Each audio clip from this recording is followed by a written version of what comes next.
Deshaun Watson is out for the season. He's going to undergo season-ending surgery on a broken bone in his torn shoulder. Now, the Browns season, is it over? I don't think so.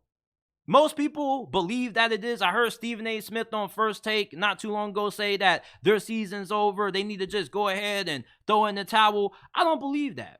Because Deshaun Watson, it's not like this dude has played great football in the games that he started in for the Browns. Like, his best 2 games so far up to this point with the Browns has been last week when he went 14 for 14 in the second half and brought the Browns back against the Ravens. But the defense mostly did a lot of heavy lifting in that comeback.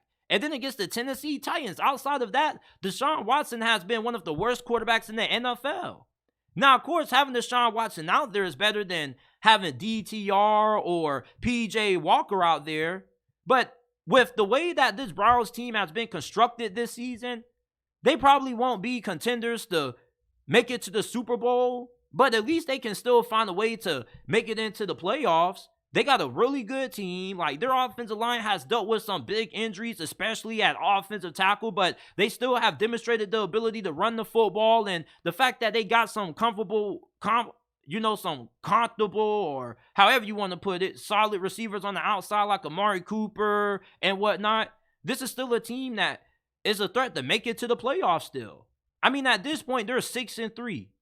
What else could go wrong for this team just to completely fall off the cliff? Because you look at their upcoming schedule, they play the Steelers, which I do believe is a winnable game despite not having Deshaun Watson. You lost to the Steelers with Deshaun Watson. He played awful in that game. Yeah, you're throwing out a rookie quarterback against a Steelers defense that's really good, but CJ Stroud tore this defense up. And with the way that the Browns win games, they were never winning games getting carried by elite quarterback play. They were winning games because of great defense and their ability to run the football. With how good this defense is and how effective Kevin Stefanski is at getting the most out of the run game, I at least think that they can find a way to win 4 more games and be a 10-win team and find a way to sneak into the postseason as a 7 seed. Because if Cleveland can win at least 10 games, then they're going to be in the playoff chase. All right? 10 games minimum is what you need to win to be eligible to even qualify for a spot in the postseason with how tightly contested the AFC has been. And the Browns aren't a quarterback-centric team. That's why I still have confidence that they can find a way to muster out a couple of victories. Hell, even when they had Jacoby Brissett last year, there's some people that may argue with the fact that if Jacoby Brissett would have played the whole entire season, the Browns would have had a better chance at making it to the playoffs versus them forcing in Deshaun Watson because they paid him so much money. Now, when you think about the long-term implications of Deshaun Watson getting injured, this dude needs a new nickname because I think I'm going to have to call him Deshaun Mr. Fragile Luggage Watson because he's just an injury-prone player now. It's like you breathe on Deshaun Watson, he gets injured. You just put a finger on him, he gets injured. Even last week against the Baltimore Ravens, like the dude had effed up his ankle. He was playing through another nagging injury. Like, one thing about Deshaun Watson I'll give him credit for, this dude is one of the toughest quarterbacks in the National Football League, and people in the locker room really do like Deshaun. Believe it or not, he's one of the more likable quarterbacks in the National Football League amongst, NFL players. I know it may seem hard to believe because of all the accusations that came out against him with the massage therapist and whatnot. And, that definitely does make him have some questionable character. But most of the people who talk about Deshaun Watson, when it comes to his teammates, they love the dude. They go to war for Deshaun Watson. And him getting injured definitely is a big blow to the Browns, but it's not like this dude was all that great. Honestly, I don't think he's all that better than Kenny Pickett if we just being honest about it. So, even though it seems like a big loss when you think about the name Deshaun Watson, I don't think it's a loss that just completely derails Cleveland's season like how people like Stephen A. Smith are making it seem, it's over. They got no shot. They got a chance, bro. They go against the Steelers. And I'm a Steelers fan saying this, by the way. I'm pretty sure the Browns can beat us even without Deshaun Watson. Our quarterback play hasn't been any better, and our offense isn't that good. We're winning games the same way that the Browns are winning games, if we being honest about it. And, you got to go on the road after you play Pittsburgh and play the Denver Broncos. And although the Broncos are playing really good football, your defense is good enough to keep you in that game. The Broncos' offense isn't going to be good enough just to put 20 points with ease on you. Then you got to play the Rams. Like, that's a winnable game. The Rams aren't that good. So there's a possibility that even if you do lose to the Steelers, you can at least go 2 out of 3, maybe 1 or 2 at worst. Win 7 games and still have a shot at making it into the playoffs. Then you got to play the Jags. Okay, like, that's a tough game to win. But then you got to play the Bears. The Texans are a winnable game, despite how well CJ Stroud is playing. Like, they're not that good up front. And you got a really good defense. And then you got the Jets, who pretty much are the same version of you right now, but a lot worse. Like, I would take DTR and PJ Walker over Zach Wilson in a heartbeat.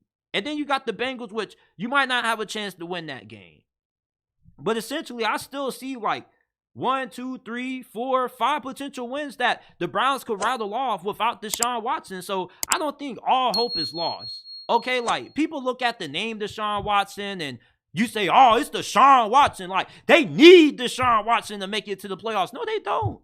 Like, they beat the 49ers with PJ Walker. The 49ers.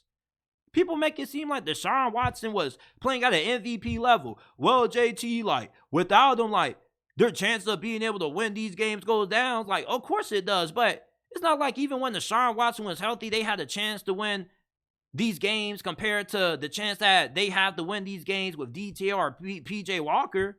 I mean, your chances of winning these games were slightly better, but not all that better. Like, if we just be honest, bro, Deshaun Watson has been one of the worst quarterbacks in the National Football League this year. If you were to rank quarterbacks in order from 1 to 32, Deshaun Watson probably should be somewhere around like the 24 to 32 range. At that, he hasn't been that good. So I don't think him getting injured this season just completely derails the Browns' playoff hopes. They got a great defense, a great rushing attack, and a pretty talented roster for any of these quarterbacks to work with. And you don't need great quarterback play to make it to the playoffs if you are the Cleveland Browns because of how talented of a team you have this season. Now, next season, you're really going to need Deshaun Watson to play at a high level when you think about the long-term implications of this team, because, I mean, it looks like you got fleeced by the Houston Texans. You trade away Deshaun Watson, all of a sudden they get CJ Stroud, Tank Dell, Will Anderson, and it looks like they got a way more promising future than what you have. But his cap hit is so big that it's going to be hard for you to retain majority of your high-level players. The only players you're really going to be able to keep are probably Myles Garrett and maybe Amari Cooper. Then after that, you're going to have to go back to the well. Try to piece together a competitive team, and Deshaun Watson's going to have to carry you next season. And hopefully he can bounce back to the level that he used to play at when he was with the Houston Texans. But if we just being real about this is probably the new Deshaun Watson. The new Deshaun Watson probably is at best a top 15 quarterback. We may not ever see Deshaun Watson get back to the level that he was playing at in his prime years with the Houston Texans. And plus, with all these injuries that he's dealing with, they're probably starting to pile up, and they probably also have been a large reason why he's been unable to bounce back at that level. And it was kind of heartbreaking seeing him break down after the news came out with the injury and whatnot. Like, I know dude is kind of a shitty person, but I'm kind of rooting for bro to succeed despite the stuff that was going on with him and the masseuse therapist and whatnot. Like, it's just a weird situation. Like, I don't hate Deshaun Watson. Like, a lot of people make it seem like, oh, you root for Deshaun Watson, you're a terrible person. Like, why can't I just root for the football player? You feel me? Like, if players in the locker room like Deshaun Watson, why is it, crazy for me to kind of root for the dude to succeed? You feel me? Like, he does work hard. Like, this dude does grind, and players do like Deshaun. But, next year with him having a cap hit of $63.9 million and that for the next couple of seasons, the Browns are really in a tight spot. And when you traded for Deshaun Watson, you thought that this dude was the missing piece of you being a Super Bowl contender. And now you look at the way Baker Mayfield has been playing with the Tampa Bay Buccaneers. You kind of wish you had that right now. If you had Baker Mayfield with the way that he's playing this season with Tampa Bay, you probably still are really good with your chances of being able to win the AFC North. Now, you still probably won't be able to make it far in the postseason, but even with Deshaun Watson, you weren't going to make it far in the postseason.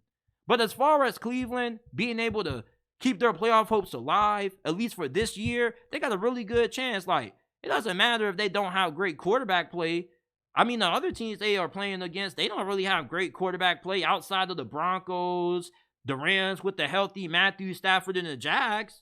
and the Bengals and the Texans, I mean, you can beat the Steelers. The Steelers are pretty much the same team as you, minus the quarterback. Like, we could probably say that Kenny Pickett is better than PJ Walker and DTR because DTR hasn't really had a lot of experience. But, I mean, you can still win that game because their offense hasn't really been that competent. And then you look at the Texans, like, they don't really got a good offensive line, so that can be a defensive battle. And you should be able to run the football against that front. So I don't think that the season is over for the Cleveland Browns. I still think they got a lot to play for, and I still believe that they can stay in playoff contention despite this injury.